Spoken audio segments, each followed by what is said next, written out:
اس کل کائنات کو پیدا کرنے والا ایک ہی ہے اور وہ اللہ ہے. ٹھیک ہے, یہاں تک بات آپ لوگوں کو سمجھائی کہ بچوں کو کیسے ہم نے بتانا ہے, کیسے ہم نے سمجھانا ہے. اب لفظ دیکھو, میں نے لکھا توحید. توحید کا ہم نے بچے کو بتانا ہے, بیٹا توحید کا مطلب ہے اکیلا. اب یہاں میں نے بتایا اللہ. اب یہاں پہ لفظ اللہ جب بول کے میں نے باقی جو لفظ بولے کہ سچے دل سے یہ جاننا کہ اس کائنات کو پیدا کرنے والی ذات اللہ رب العزت کی ہے, اس کے سوا کوئی معبود نہیں, اور ہم پوری کائنات اللہ تعالیٰ چلا رہا ہے. اس بات پر یقین رکھنا دل سے. یہ نہیں کہ اس نے کہا تو میں نے مان لیا, یا علی نے کہا تو میں نے مان لیا, یا فائزہ نے کہا تو میں نے مان لیا, یا لاریب نے کہا تو میں نے مان لیا. نہیں, ایسے نہیں, آپ کے اپنے دل سے. اس کو کہتے ہیں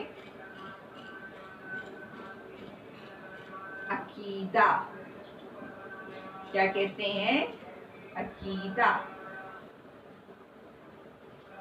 اسلامیات پڑھاتے وقت ایک بات ہمیشہ یاد رکھیں کہ اسلامیات پڑھاتے وقت آپ نے بچے کو پہلے جو الفاظ ہیں ان کی گہرائی میں لے جانا ہے. یہ نہیں کہ بیٹا ریڈنگ کرے یہاں سے یہاں تک, پھر اس کو تھوڑا بہت سمجھا لیا, ٹھیک ہے, نہیں, یہ طریقہ نہیں ہوتا ہے اسلامیات پڑھانے کا. پھر بچے کو آپ نے اللہ تعالیٰ کی عظمتوں کے بارے میں بتایا کہ اللہ تعالیٰ نے دیکھو ہمیں کتنی بے شمار نعمتیں دی ہیں, کتنی ان کی عظمتیں ہیں. ان سب چیزوں کے بارے میں آپ نے بچوں کو بتایا. اللہ تعالیٰ کی دی گئی نعمتوں کے بارے میں آپ نے بچوں کو زبانی سب کچھ بتایا. توحید کے تقاضے کیا ہوتے وہ بھی آپ نے بچوں کو بتایا. اب بات آتی ہے کہ بچوں سے اگر بچوں کی ریڈنگ اچھی ہونا بری ہونا یہ اردو اس کا کام ہے, اردو کے سبجیکٹ کا کام ہے, کیونکہ یہ اردو میں ہوتا ہے. اب بچے سے ایک دفعہ آپ ریڈنگ ضرور کروائیں, ٹھیک ہے. اب آپ نے بچوں سے جب ریڈنگ کروائی, بچے نے ایک ایک حرف کی ایک ایک چیز کو غور سے پڑھا, پھر آپ نے بار بار بیچ بیچ میں بچے سے پوچھتے گئے. اب آپ ادھر سے اپنے ایس ایل اوز کو بھی دیکھیں. پہلا آپ کا ایس ایل او کیا ہے؟ اسلامی تعلیمات کی روشنی میں عقیدے کا مفہوم بیان کریں. اب عقیدے کا مفہوم کہتے ہیں معنی کو. تو مفہوم یہی ہوا کہ اسلام میں اللہ تعالیٰ کی وحدانیت کو, یکتائی کو ایک ماننا عقیدہ کہلاتا ہے. اتنا لمبا چوڑا یہاں پہ جو لکھا ہوا تھا اس کو میں نے مختصر کر کے بتا دیا. دوسرا آپ کا ایس ایل او ہے کہ توحید کے معنی و مفہوم. تو اسی طرح آپ اپنے ایس ایل اوز پہ بھی غور کرتے جائیں. ہاں, یہ دو مجھے پتا چل گئے کہ بچے کو یہ چیز آ گئی. لازمی نہیں ہے بچے کو یہ سب رٹ جائے. آپ نے ایس ایل اوز کو صرف دیکھنا ہے کہ بچے کو یہ ایس ایل اوز آتے بھی ہیں کہ نہیں آتے ہیں. پھر یہاں پہ مختلف دیکھیں, سورہ اخلاص سے بھی انہوں نے مطلب اللہ تعالیٰ کی وحدانیت کا ذکر کیا ہوا ہے. اب آتا ہے یہ پورشن, مطلب مشق کرنا. مشق کرنا بعض اوقات ہم لوگ ٹیچرز کیا کرتے ہیں کہ بچوں کو نشانات لگوانے شروع کر دیتے ہیں, اس پہ ٹک کرو, اس پہ ٹک کرو, اس پہ ٹک کرو. نہیں, پہلے بچے کی یہ تو مشق پتہ ہے کیا ہوتی ہے؟ مشق وہ ہوتی ہے کہ جس سے ہمیں یہ پتہ چلے کہ آیا بچے نے اس چیز کو سمجھا کہ نہیں سمجھا. لیکن ہم کیا کرتے ہیں, خود ہی نشانات لگوا دیتے ہیں, یا کسی بچی کو کاپی تھما دیتے ہیں, بچوں کو نشان لگوا دیں. یہ طریقہ نہیں ہوتا ہے. بچے کو سبق پڑا ہوا ہے، اب بچہ ان چیزوں کو خود کر سکتا ہے۔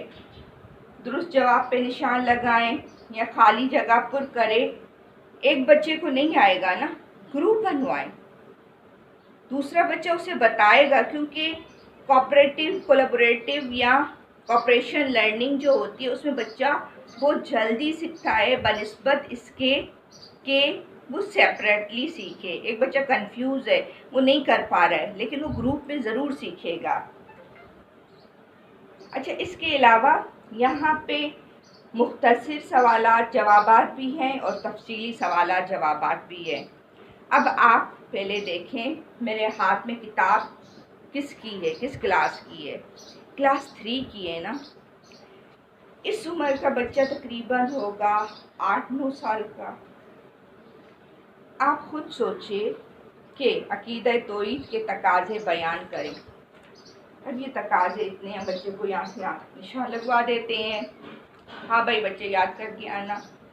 یقین کرو اس کی جگہ پہ خود کو رکھ کے دیکھو، اتنے بھر کے دیکھو، بچے کو یاد نہیں ہوگا، قطعاً یاد نہیں ہوگا۔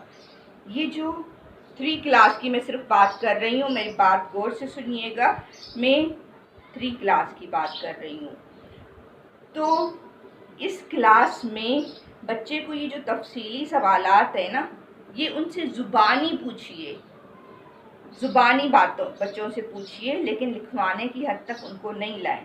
لیکن یہ مختصر ہے، مختصر میں عقیدہ کسے کہتے ہیں یہ بھی زبانی پوچھئے، لیکن بچے سے لکھوائیے ضرور، کیونکہ میرے پاس ابھی 7 کلاس کی چند بچیاں، میں نے پہلے بھی بتایا ہے 7 کلاس کی بچیاں آئی تھی، ان کی ٹیچر نے مجھ سے شکایت کی کہ 1 سال سے یہ کبھی بچے یاد نہیں کر پائے ہیں۔ جب بچوں کو میں نے کہا کوئی نہ کوئی وجہ ہوگی کہ 1 سال سے بچے یاد نہیں کر پائے ہیں، تو اس کے پیچھے ریزن کیا ہے؟